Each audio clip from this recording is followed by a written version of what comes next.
ஆடி அமாவாசை தினத்தை முன்னிட்டு ராமேஸ்வரம் அக்னி தீர்த்த கடற்கரையில் குவிந்த லட்சக்கணக்கான பக்தர்கள் முன்னோர்களுக்கு தர்ப்பணம் கொடுத்து வருகின்றனர். இதுகுறித்தான கூடுதல் தகவல்களை எமது செய்தியாளர் மதன் வழங்க கேட்கலாம். வணக்கம் மதன். தற்பொழுது ஆடி அமாவாசை தினத்தை முன்னிட்டு பக்தர்கள் கூட்டம் அலைமோதுகிறது. பாதுகாப்பு கருதி போலீசார் எந்த அளவிற்கு பாதுகாப்பு பணியில் ஈடுபட்டிருக்கிறார்கள்? விவரங்களை பகிர்ந்துக்கோங்க. அதாவது உலக பிரசித்தி பெற்ற ராமேஸ்வரம் ராமநாத சுவாமி திருக்கோவிலில் ஆடி அமாவாசையை முன்னிட்டு முன்னோர்களுக்கு திதி தர்ப்பணம் கொடுப்பதற்காக லட்சக்கணக்கான பக்தர்கள் ராமேஸ்வரம் அக்னி தீர்த்த கடற்கரையில் குவிந்து எள்ளு பிண்டம் வைத்து முன்னோர்களுக்கு திதி தர்ப்பணம் கொடுத்து தற்போது வழிபாடு நடத்தி வருகின்றனர். குறிப்பாக தீர்த்தம் மூர்த்தி ஸ்தலம் என்ற முப்பெருமையை கொண்ட அருள்மிகு ராமேஸ்வரம் ராமநாத சுவாமி திருக்கோவிலில் வருடத்தில் ஆடி அமாவாசை, மகாலய அமாவாசை, தை அமாவாசை ஆகிய 3 அமாவாசைகள் மிகவும் பிரசித்தி பெற்ற அமாவாசையாகும்.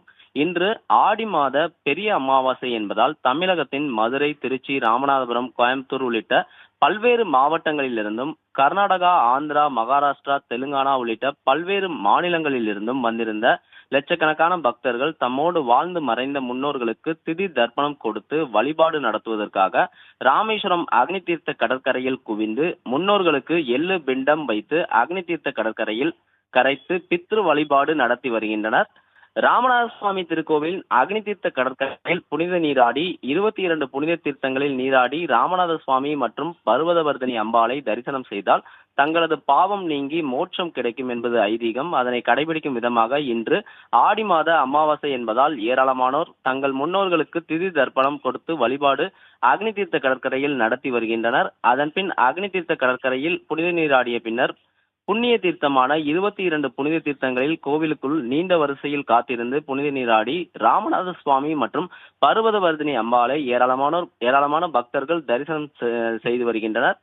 மற்ற நாட்களை காட்டிலும் இன்று சிறப்புமிக்க ஆடி அமாவாசை என்பதால் கூட்டம் வழக்கத்துக்கு மாறாகவே காணப்பட்டது. ராமநாதபுரம் மாவட்ட காவல் கண்காணிப்பாளர் சந்தீப் உத்தரவின் பேரிலும் துணை காவல் கண்காணிப்பாளர் அறிவுறுத்தலின்படியும் சுமார் 500க்கும் மேற்பட்ட காவல்துறை அதிகாரிகள் ராமேஸ்வரம் அக்னி தீர்த்த கரை, தீர்த்தமாடும் இடம், ராமநாத சுவாமி திருக்கோவில் உள்ளிட்ட பல்வேறு பகுதிகளில் அசம்பாவிதங்கள் ஏதும் நடைபெறாமல் இருப்பதற்காக தீவிர பாதுகாப்பு பணியில் ஈடுபட்டு வருகின்றனர். மேலும் கடலோர காவல் குழும போலீசார் ரோந்து கப்பல் மூலம் கடல் பகுதியில் தீவிர கண்காணிப்பு பணியிலும் ஈடுபட்டு வருகின்றனர். குறிப்பாக லட்சக்கணக்கான பக்தர்கள் திரண்ட ராமேஸ்வரத்தில் அதிகமான போக்குவரத்து நெரிசல் ஏற்படும் காரணத்தால் போக்குவரத்து வழித்தடங்களில் போக்குவரத்து காவல்துறை அதிகாரிகள் மாற்றம் செய்து கனரக வாகனங்களை கோவிலுக்கு அருகே அனுமதிப்பதில்லை. மேலும் ஆடி மாத அமாவாசை என்பதால் ராமநாத சுவாமி திருக்கோவிலில் சுவாமியை தரிசிக்க கூட்டம் கோவிலை சுற்றி அலைமோதுகிறது. பிரபாவதி, தகவல்களுக்கு நன்றி மதன்.